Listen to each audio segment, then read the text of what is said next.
would you prefer 5% of your beliefs to be inaccurate?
Yeah, no, and I figured being transparent is the best way to be, because if there's no enemy within, the enemy outside can do you no harm. I think I heard that somewhere. Less you have to keep up with, right? Yeah, exactly.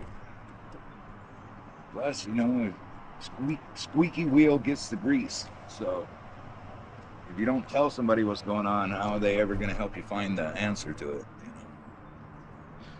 Right, yeah.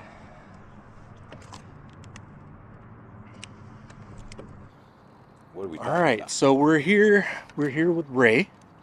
Um, and what I like to do is have a conversation with somebody, basically like have an interview, um, where you get to choose something that's meaningful to you, something that you think is true, or sometimes I like to say like accurate, factually accurate, something that you think is the case about the world that we share, um, something that affects your behavior, and I'll be asking questions about how you arrived at that conclusion and what supports your confidence in the conclusion being true. Does that sound cool? Sounds fair to me. Okay, cool. Uh, so is there anything on your mind that you want to share, that you want to talk about? Um, Like a conclusion that you think is true?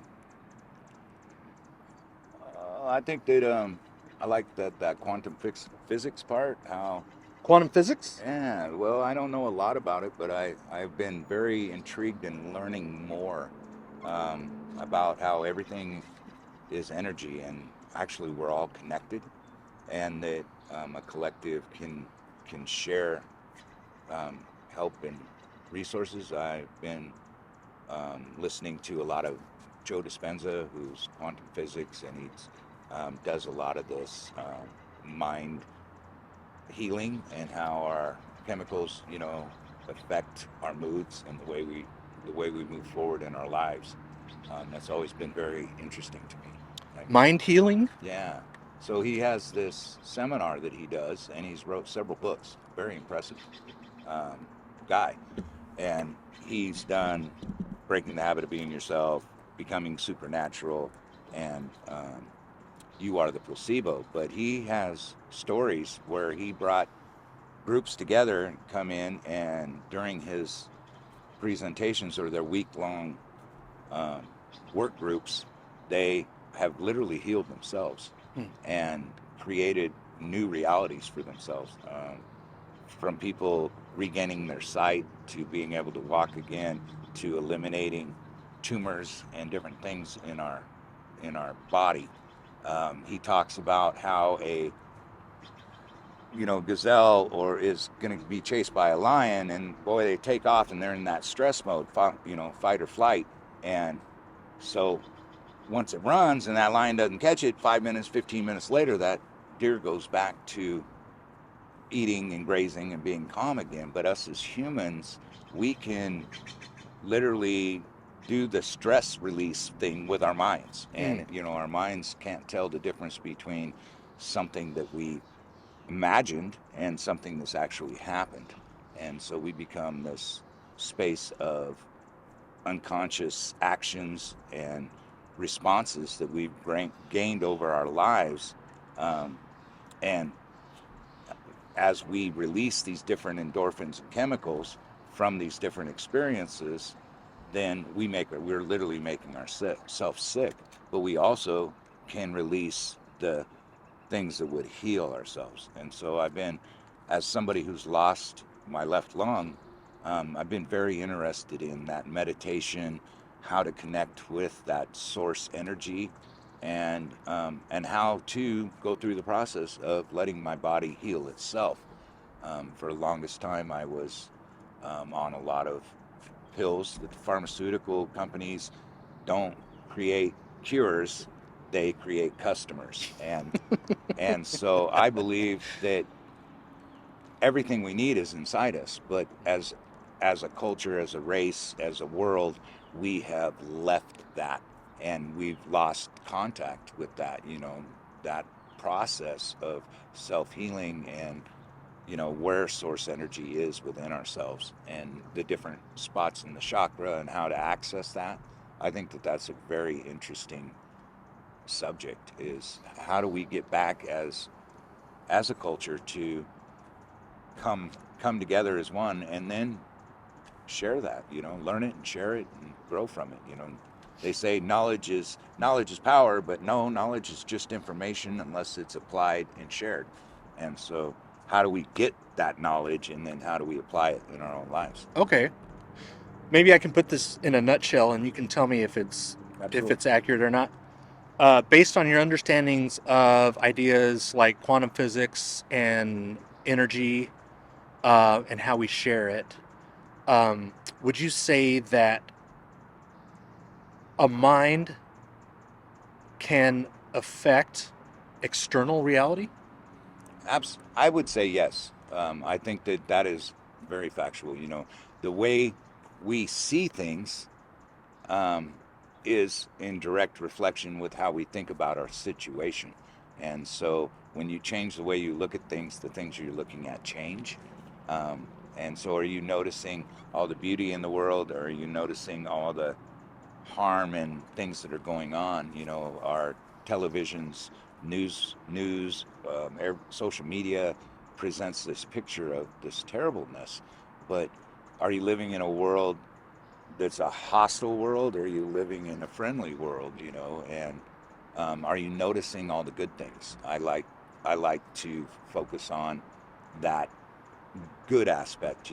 Somebody held the door for me, somebody made me smile. Did you see what that little kid did? And that brought me back to feeling young again. I think we lose that as we get older, and I think that this quantum model and finding our energy, everything, every breath we take, all the organs in our body, our hearts pump and beat, yet we take that all for granted, but that's all energy. And so where are you wasting your energy, and how do you take that bad energy and turn it into a good energy? And when you do, you change your outer world. Are you letting your outer world affect your inner person, or is your inner person affecting the outer world? And I believe that that's all about our mindset and how we connect with energy, source energy, how we utilize it. And I think that that's a big statement to say. Okay. So you would say that our mind can affect external reality? Absolutely. Okay. It creates our consciousness. Sometimes I get a little bit tripped up with this question, because sometimes I don't exactly ask it in a really efficient way. So Okay. Just bear with me. Absolutely. But what percentage of the beliefs that you hold would you prefer to be true? Well, On a scale from 0 to 100, right. what percentage of that 100 do you prefer the beliefs that you hold to be true or accurate? Yeah, it's a very interesting question, because I have gone through a transition in my life. So if you would ask me that question a few years back, I would have said, man, I wish nothing I believed was true. but given my path and where I am today, currently, I hope that about probably 80% of what I believe is to be true, because I think that I'm becoming more in touch with what I perceive as true reality, and how I can impact my environment as opposed to letting my environment impact me. You hope 80% of your beliefs are true. Absolutely. Um, how many out of 100 do you prefer to be true? Like, if you could have it your way, your preference, what percent would you prefer to be accurate? Oh, I would want it to be about 95. That'd be cool. 95. If I was, no, that put me like in a space of control, and I think that Just to have the preference? yeah, just to have that belief in myself that 95% of what I believe to be is true gives me confidence and gives me the ability to act on my beliefs. Hopefully, most of those beliefs are healthy. Uh-huh. But that self-confidence that comes from I'm right, that's what it boils down to. That belief in yourself as true is your self-confidence. Mm-hmm. So I believe it's true, so I'm going to act on that. Right. Where if you're going to do something and you're like, oh, I don't believe that's going to work, you most likely it's not going to work. So about 95, you'd say? That'd be cool. Is that what I heard? Yeah. Okay. That's what I would Okay. prefer it to be. I'm tempted to ask that same question, but go the other way. And that would be like, what would your preference of the amount of beliefs would you prefer to be inaccurate? And what I'm hearing is that 5%, would you, I guess I'll ask this, would you prefer 5% of your beliefs to be inaccurate? That's a difficult question. Because isn't that the opposite of That 95? is opposite, but that's a different perspective. For me, anyway, that brought something to light. Because actually, I would prefer none of my beliefs not to be true. I would like them all to be true now that you say it that way. But 5% is something I can live with, and my theory behind that is that we think 60 to 70,000 thoughts in one day, Yeah. right? And 95% of those thoughts are the same thoughts as the day before. So as you go through your day and you're meeting the same people, going to the same places, doing the same things in the same way as you did the day before, has your mind grown at all? Yeah. So for me, I would like to flip that around to where the 5% was in the back, was my unconscious habits, and the 95% was me making change. So you're comfortable with 5% of your beliefs not being true? I am. Okay, yeah, okay. All right. So in this conclusion specifically, our mind can affect external reality. Yes. How confident are you on that same scale that is true? 100%. You're 100%? I'm 100% through that our minds control the way we see things, the way we interact with people, and the things we do. If you walk into a space of insecurity, or you walk in a worst case scenario, or in that fear mode, then you're not going to be the outgoing, open, and you're not going to receive all the things that you could coming in the other way, as in, okay, here's this event, and how do I impact that as a person, and how, as opposed to how's this going to impact me. What does 100% mean? Does that mean that you cannot be wrong about it? It doesn't mean that I can't be wrong. It's that I am 100% believe that our minds reflect our own reality, and our personality, the way you act, the way you believe, and what your thought processes are, creates your personal reality.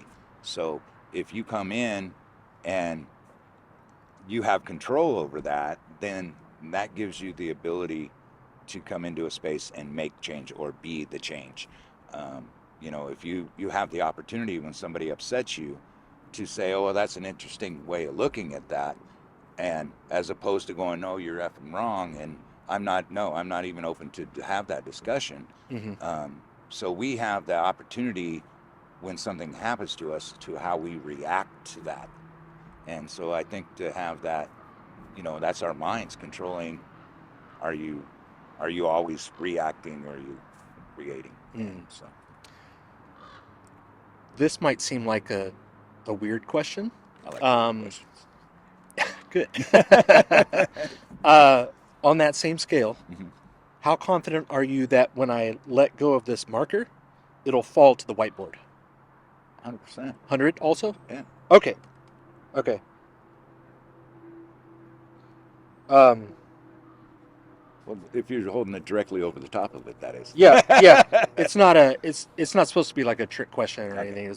It's kind of it's my way of kind of gauging Right. what 100 or yeah, what Right. 100 means for you. Why I'm at that level, or why I believe in Yeah, that. are you just as confident that this is true that when I let this go, it's going to fall to the whiteboard? That's Yes. basically Yeah. Oh, what that absolutely. question's for. Yeah. Okay, so how much does this conclusion affect your behavior? I think it does on an everyday basis. It starts with the morning, and I have a morning ritual that I do. I won't check my phone. I don't watch any news when I first get up. I come out and I sit on my porch, and I breathe in the air, and I'm lucky enough to live on the water, so I get to go out and observe the day and set purpose for my day. And that's where how our mindset reflects our reality. I notice that if I don't take the time, and I got to get up, and I am rushed, and I am scrambling, or I've got too much, or I did get up late and I'm missing this, my whole day is affected. And that's all because of the way we start our day. I believe, in my opinion, that if we can control the beginning of our day and start in gratitude, and then control the end of our day by revealing our successes and having a wins book or something to reflect on that was good that happened to us today, that gives us control over the middle of our day. And I believe that that's all through our mind. So, Okay. So it sounds like it affects your behavior quite a bit. absolutely. Um, are you comfortable putting a number on that one? Yeah, I'm about probably 90 on that. 90? Okay. Yeah, for real. Okay. That's something that I've experimented with, and in reflection of my past, I've I remember how I used to react. I've always been, find the good in every bad, that type of person. And out of every bad thing that happens to you, there's a blessing or a lesson in it, type of person. But I've also been the person that's, oh my gosh, I'm full, don't give me any more, and so, but now I've realized that if I can control that, if I can keep my mind from going to those dark places, or questioning or judging somebody before I actually get to experience them. If you come in and you judge somebody by the way they look, or where they live, or what car they drive, then you have a preconceived notion of who they're going to be. But if you can come in with that open mind, that acceptance, then you get the opportunity to find out what's really behind the mask. Who is that person?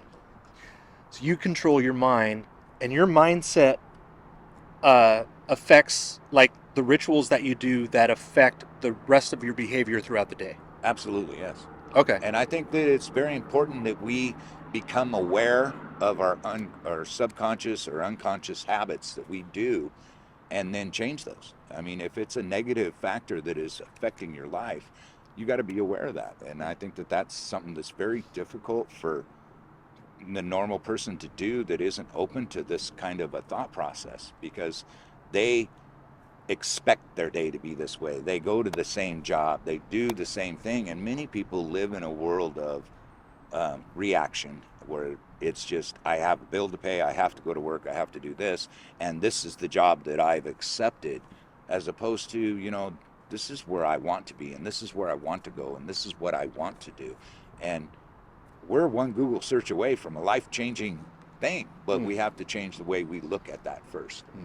And that's kind And of that's how our minds affect our reality. Because if you don't think you can, if you don't have that positive affirmation going that I got this, then you probably don't. I mean, you've heard many people throughout the ages say, these simple little, and you hear the inspirational quotes all the time, but these are people that were amazing and did some incredible things, and that was their thought process. Gandhi's got that one: be the change you want to see in the world. If everybody did that, could you imagine what our world would be like? Truly, it would be a beautiful place if everybody was trying to be that change that we all want. And it takes a certain mindset to do that. It truly does. Okay. If you had to choose one reason, like your main reason, the reason that supports your 100% confidence in this being true, what do you think that reason would be? What supports it is my life experience. Really believe that, there's been things that have happened in my life that people call serendipitous or coincidental. But I believe that we create that, we set ourselves in that space to have that experience. And we do that through our focus, our direction, what we're thinking about, what we want or need as an individual. And so, yeah, my life experience is what I used to be in on the other side, where I was in that job that I traveled around, I remodeled casinos, and I did everything that was expected of me from my family, from my friends, from my job. And I was living a structured life, I guess is a good way to put it, where I didn't get to do my own thing except 2 weeks out of the year where I go on vacation. And then that depended on what my wife wanted to do, what my kids wanted to do, and if I had friends coming along, And that was after you got all the projects that you needed to do on the house and stuff. Right. And so now I have implemented this type of a mindset, and I set my own schedule. I get to experience people in my world, and I have met some of the most incredible people that if I would have met them before I got this mindset, I probably would have never had a conversation with them, because I would have either been intimidated or thought something pre-existing before I ever got to have that conversation. But after meeting them, I'm like, man, you're incredible. I mean, whoa. I mean, you and I have met in a similar way. Yeah, it was quite a coincidence. So your life experience is what supports this conclusion the most, you'd say? Absolutely. How much does that reason support your confidence? Like, if we had a pie chart, right, and you had all, because I assume you have other reasons to believe this. Right. I don't know, maybe you don't. Right. Do you have other reasons? Yeah, I think that I do. I have a pretty big family, pretty engaged with some pretty different people that have different belief systems, religious or political beliefs. And so, no, this is where, the open mind, the mindset, the way you interact with somebody, all that is here. And I know that if I hadn't, my children, I see it in them and interacting with them, and then I can point out something, and then they will, oh, hey, I never looked at it that way, or yeah, I guess I never thought about it that, and just giving them that little bit changes their whole perspective. And so that's what supports this, is when you can not only apply it to yourself, but when you can give it to somebody else and they reflect back to you that, oh, hey, yeah, well, that's their minds accepting, or that mindset saying there are other possibilities. It had an impact on them. Yeah. Okay. Are you comfortable putting a number on that? The question of how much of your 100% is supported by this reason?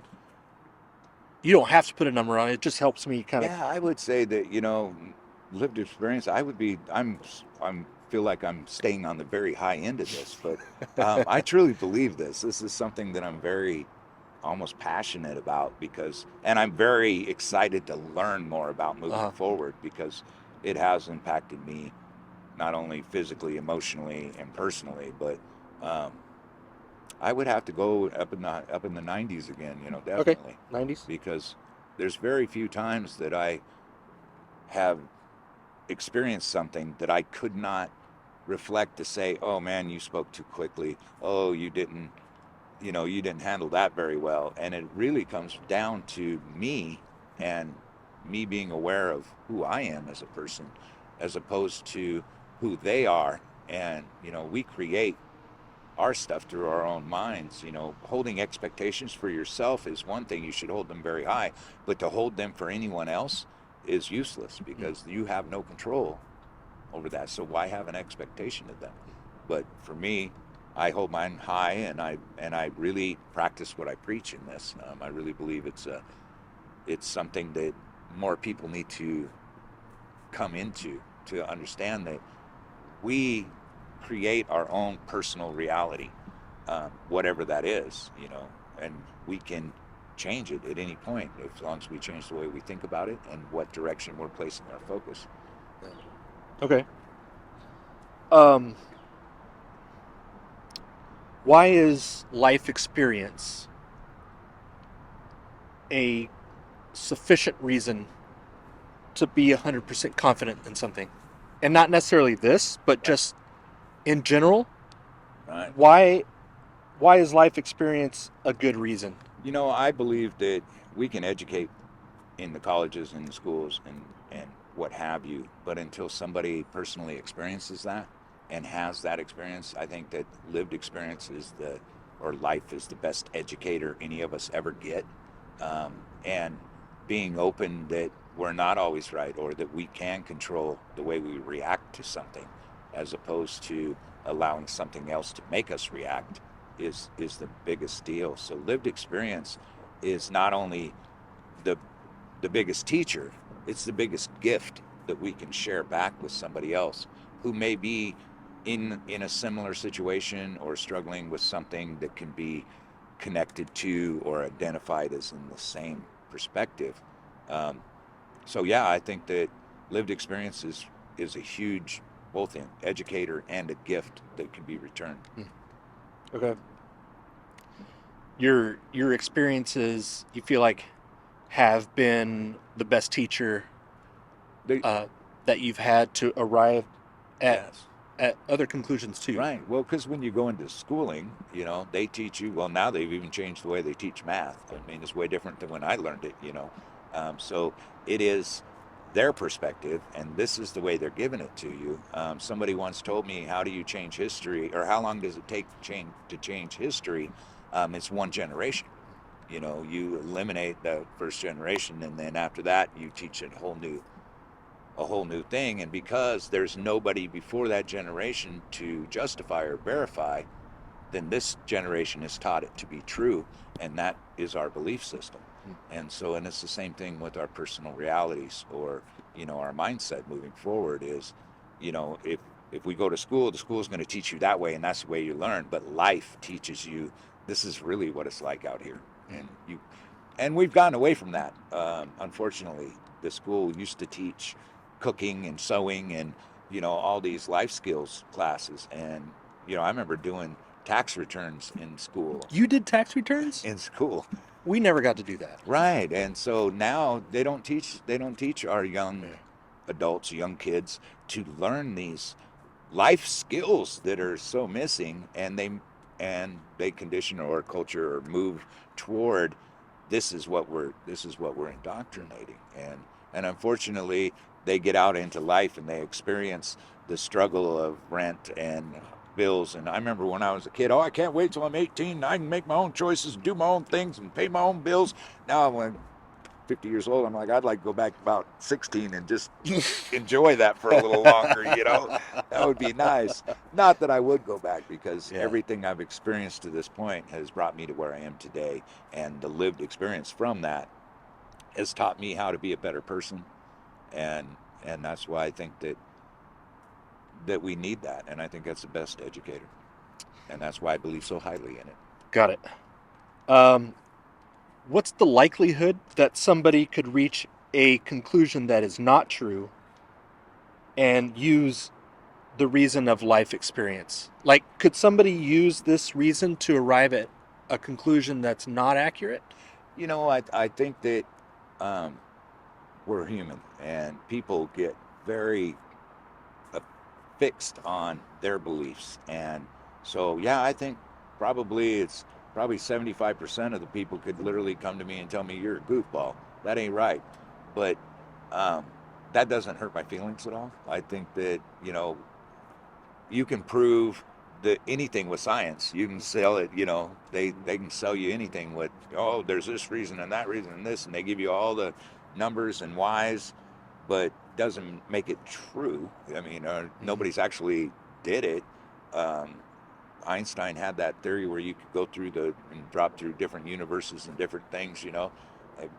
In theory, it's right, but doesn't make it true. Nobody's seen it happen yet. Mm-hmm. And so I think somebody could sit and have a decent argument against this, but if they actually went out and applied it in a setting, I think that they would realize that, wow, that's really true.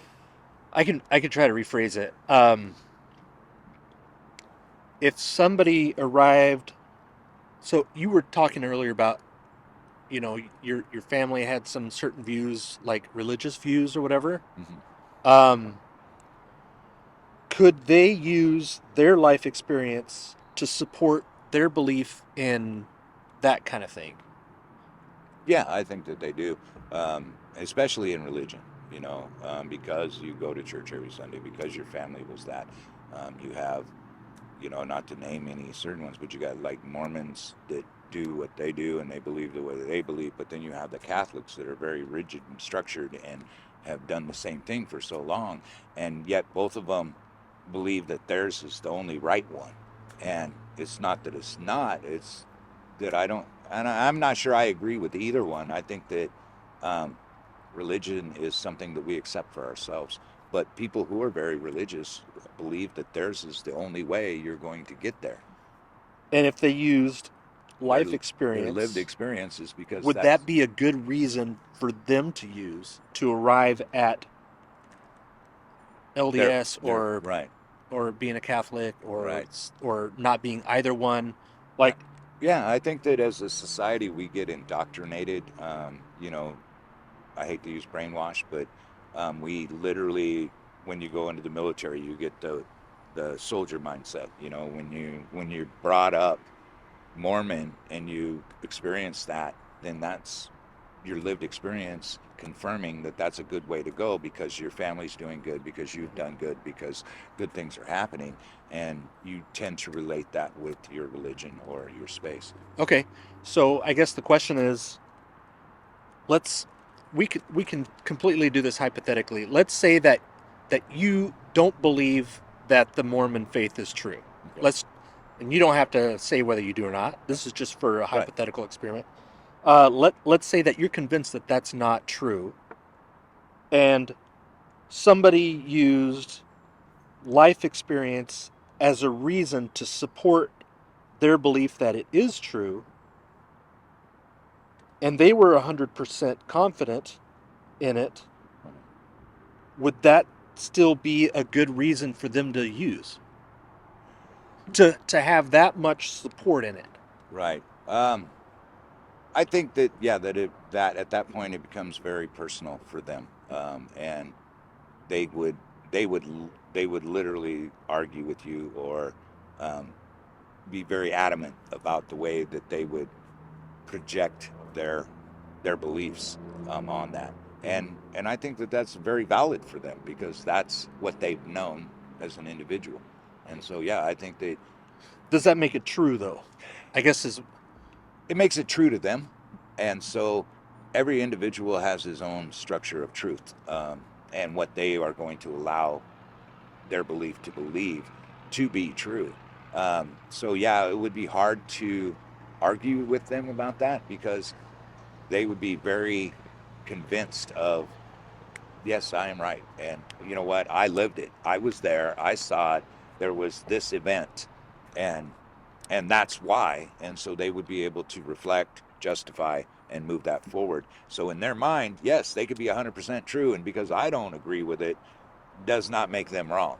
uh It just, and I think we get back to everything's in perspective and what is it that is valuable or what is your core values on what you believe moving forward. So, and I'm open to that. I think that everybody should share that, and they should talk about it, and we should open the door for these type of discussions, because we stay within ourselves and then we judge other people who aren't like us.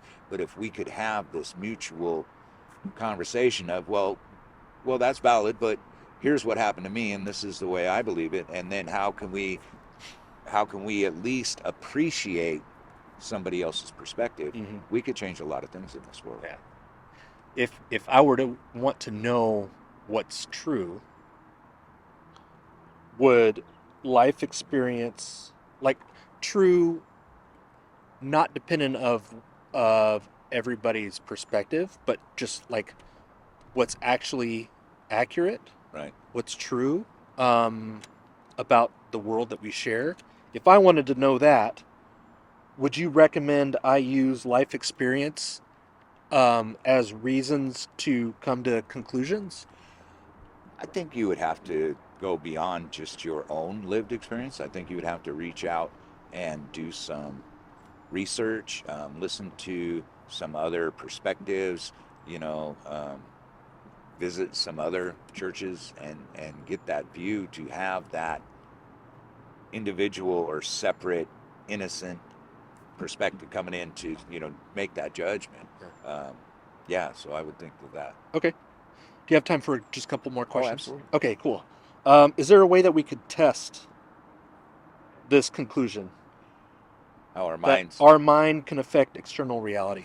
Yeah, I think that there is, but I think that it takes a period of time. A habit is when you've done something over and over so many times that your body now knows how to do it better than your mind. So you would have to take the time to give this try. Okay, I'm going to get up every morning and I'm going to meditate, or I'm going to do this, come in and be in a very good mood every day, and I'm going to see if that affects my life or affects my reality at that moment. And you would have to do that for several weeks before you can gain perspective on whether or not it is actually working. You can't expect change or attempt something and in 3 days, well, that didn't work, because it takes, for, like, some people say like 20 days, but I believe it's more like 4 months before you actually see the effects of the change that you've made. Nothing happens overnight, unfortunately. I wish it did. What would a failure of the test look like? So, like, if I were to meditate for 4 months and have a positive mood, and I did that for 4 months, what would it look like if the test failed? I'm not sure that you can put it. So my view on failure is that you never really fail until you quit, and so failure would be giving up and stopping something that you're doing just because you're not going to give it any more time. But I think that failure, in the sense that I just understood that question, would be to not feel no change, not see no difference, not hear no feedback from anybody else saying, wow, you seem different, what's going on with you lately? Because other people, our external environment, will recognize when we do internal changes, whether we realize it or not. And more often than not, somebody will come up and go, why have you been in such a good mood? And what are you doing differently? And how do I get me some of that? You know? And so if you aren't getting any of that feedback, or you're not paying attention to your other thoughts that keep sneaking in saying you're less than, you're not good enough, you're not, if you're not paying attention and keeping those back, then yes, then there could be a failure there. Okay. But I think that the success would be shown in when somebody would come up to you and say, hey, what are you doing different? And I would hope that would happen 90 to 100% of the time. Could somebody come up to you and say, wow, I've noticed this change in you, I want to know what you're doing, kind of like what you were just saying? Right. Could somebody do that and this be false? No, I don't think so. Okay. And the reason I say that is because you've just shown yourself that if I get up in the morning and I change my mindset and I do this, somebody else has noticed. I'm not out there projecting, hey, look at me, I'm being better. Somebody came up to you and said, wow, what are you doing differently? So that's proof of, wow, this really works. If I change the way I act and think and look and do, then things around me will change, and people will want to know more. Got it. They'd be curious about it Yeah. because of the attitude that you've got. Right. Okay. I know that you said you're 100%. So it makes this question kind of interesting. But is there anything that you could learn that you don't know now that would cause you to raise your confidence in this conclusion being true? That our mind can affect external reality. Yeah, I would like to learn how to do meditation and get to source. I've read a lot about it, and that would be, when you have that outer body experience, or when you have that supernatural um, feeling, I think that would raise it up to, oh my gosh, I'm incredible, or I can do anything. And I haven't actually had one of those. I've had definite times that um, I feel like I have created things. They say that you manifest or what have you, and I kind of believe you can manifest it, but I think it's more of a conscious effort, and then it presents itself to you. If you ask the universe will give it to you. But I would love to have one of those moments of spiritual or supernatural feeling where you are like, you come back and you're like, I heard one lady that was meditating and got one of those, and they had the brain scans on her, and I guess it just lit up. And when she came off, she said, she was crying and all this, and they said, well, what happened? What happened to you? She goes, oh my gosh, that was better than sex. I said, I need to know what that is. And that's when I'm like, I'm in on this. I want to know what that is. Got you hooked, huh? All right. So if you had an experience that you were convinced was supernatural, a feeling that would cause you to raise your confidence in the conclusion that our mind can affect external reality. Absolutely. Okay. I do. Yeah. What could you learn that you don't already know that would cause you to lower your confidence in this? I think if everything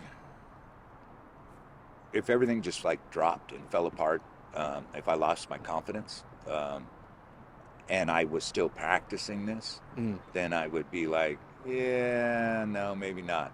But the fact that the repetition of being present and engaged and focused on moving forward, and the successes that has brought with very little setback, has brought me to this, that, oh my gosh, this is real, and this is something that everybody needs to learn this. And I get excited to share it with people. I'm like, oh man, you got to read this book, you got to listen to this, and have you heard of this one? And I share all these things with my friends and people.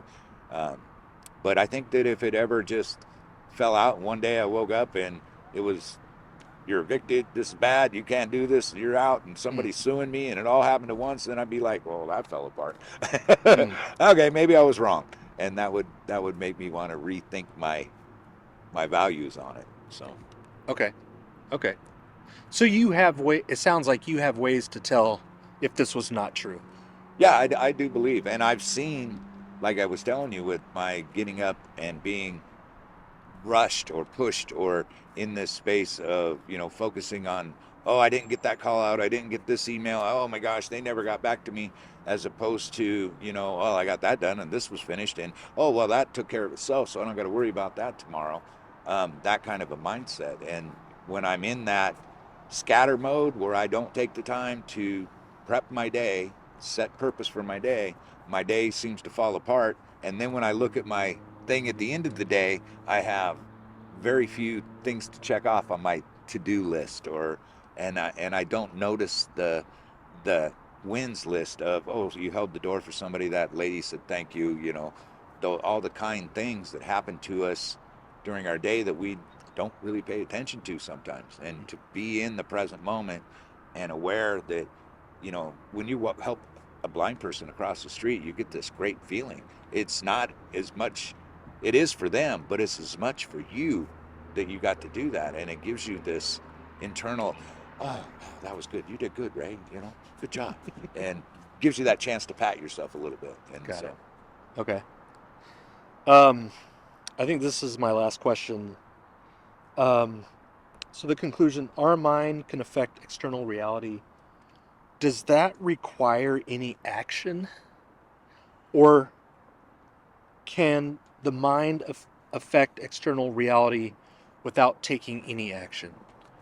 I think that it does on a daily basis. It's where we place, as a person, our focus as to what we allow in our lives or what we accept that to be, is where that comes in. It does require action. I think it doesn't matter whether you think it does or it doesn't. It actually is happening, and that's what. So whether we think it requires action or we don't think it requires action, to me means, are you applying it or are you disregarding it? Well, either way, it's still happening. Can you apply it without action? I, Or I should ask, can it be applied without taking action? I think it does on a subconscious level, and until we can become conscious of our subconscious thoughts, until we can be aware of what we're thinking, then we wouldn't realize it.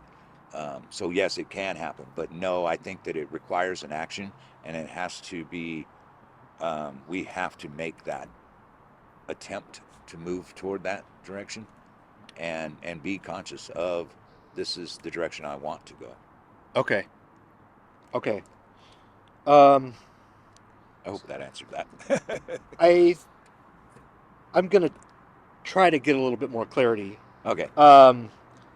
So here's this line, All and right. here is 0, and here is 100, All right.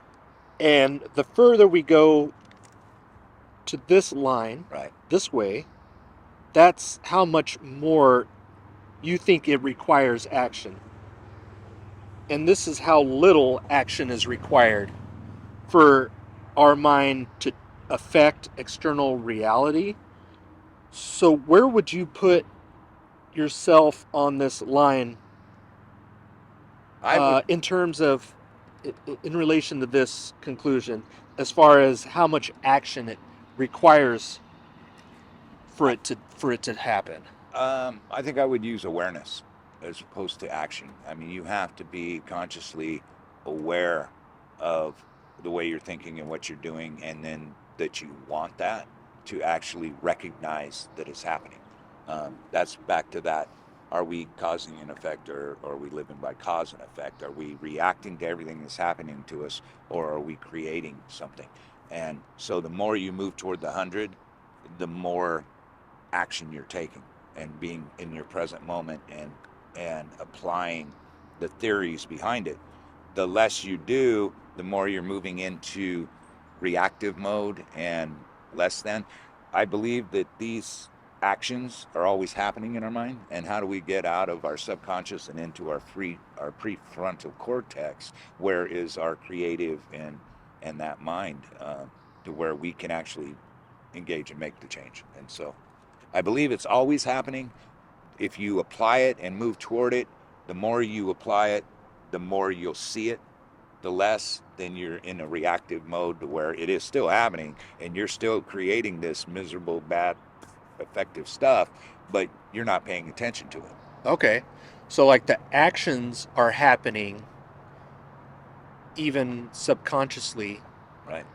and it just depends on your level of awareness of it happening. Exactly. Okay. That's the way I see it. Yes. Okay. Cool. Do you have any questions for me? No, I don't think so. I think you're pretty awesome. I enjoyed this very much. Good, good. I know it can be like the questions can kind of. Yeah, there's a perspective that comes in, or a where I love the way you asked, because it gave me a space of reflection where I had to think about, okay, well that's a different perspective, because I get into a very concise. This is my belief, and this is the way it works, and here's why I believe that. And to have these questions asked me in that way gave me the ability to step back and be almost a third party and go, oh, well, that is why I believe that. Or this is, yes, and okay, somebody else could have a different perspective and call me a Looney Tune.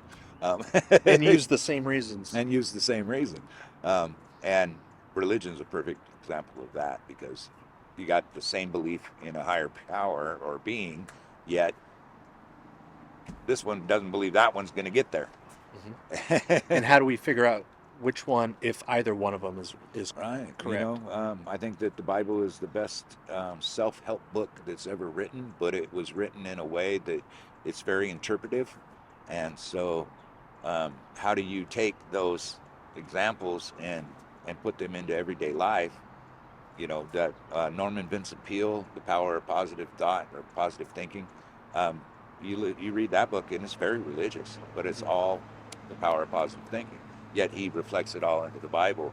But most people don't see the Bible as a self-help book as much as, you know, this is a prayer book and this is how we get to heaven. But if it's, I believe it's meant for us to be better people on earth and interact with each other. And if we took it as this, let's read this, you know, Psalms is a beautiful space. You know, when Paul was talking to the Romans, he talks about you have to renew your mind when he's teaching them how to pray. And to me, that's, you know, learning how to meditate, how to focus, how to be a better person. Do unto others is another one that everybody always hears, the golden rule, you know. All of that is how do we interact with each other better. And so when you get into religion, though it's the same belief, it's very separate and it's very difficult. And that's one of the most tough conversations to have with family and friends. I mean, my mom used to tell me, don't talk about politics and don't talk about religion. We're having family over. Taboo, huh? Yeah. Yeah. So, but it is interesting. I would love for us as people to come together and have these type of conversations, because in the Bible it says when 2 to 3 people get together and talk about prayer or pray together, then that's church. So why do we have to, you know, pay the 10% or be at that, or, you know, you have not because you ask not. There's you know, all these little phrases that are in there that have all these different interpretations, but, you know, they could be very impactful on our life. Are there any, and these are just extra questions, are there any downsides to the idea of positive thinking? I think that there is, in the sense that people will come in and they will say, well, I'm not mad, and I don't, and I didn't, and these kind of statements. And then they try to attribute that to positive thinking. The other thing that happens is you sometimes get judgment from your peers that they're like, dude, you're just over the top. You're too, and so we will take that in as a negative reaction, and then often step back from where we are. And Like kind of like the morning person yes, effect, oh my where you're gosh. like, oh my gosh, I can't stand that person because they're so happy all Yeah, the they time. get up in the morning, they got the coffee, no, time to get up, wakey, wakey, eggs and bakey, you know, and I have a mother-in-law that's like that, and I wake up and I'm one of those, I need 20 minutes and a cup of coffee, and and then we'll Yeah. start this day. But I think that the power of positive thinking is in a negative space would be that people don't, they say or they try it for a short period and then they say, oh, that didn't work. And I think that would be the negative. The fact that it has to be a continuous, you know, mindset and moving forward, you know, then you create this to be second nature, and then, you know, you're positive all the time. And then as you move through life, more positive people will come to you. You know, you start to attract that more. If you go out and you say every man's a dog, well, you'll meet every one of those bad men. You know, or if you notice you like a car and you hadn't seen that car before, then all of a sudden there are every other car on Yeah. the road. Yeah. And Start so it's the noticing. same thing with your positivity. You know, if you're hanging around negative people, you're more than likely going to be negative. If you're hanging around drug addicts and in a criminal element, you're probably going to end up in jail. You know, And so it puts you into a place of personal growth and the ability to make incredible change in your life. And so I think that the power of positive thinking is underestimated, and people don't give it enough time when they actually try it. They're like, yeah, I did that for a couple of weeks. That was lame.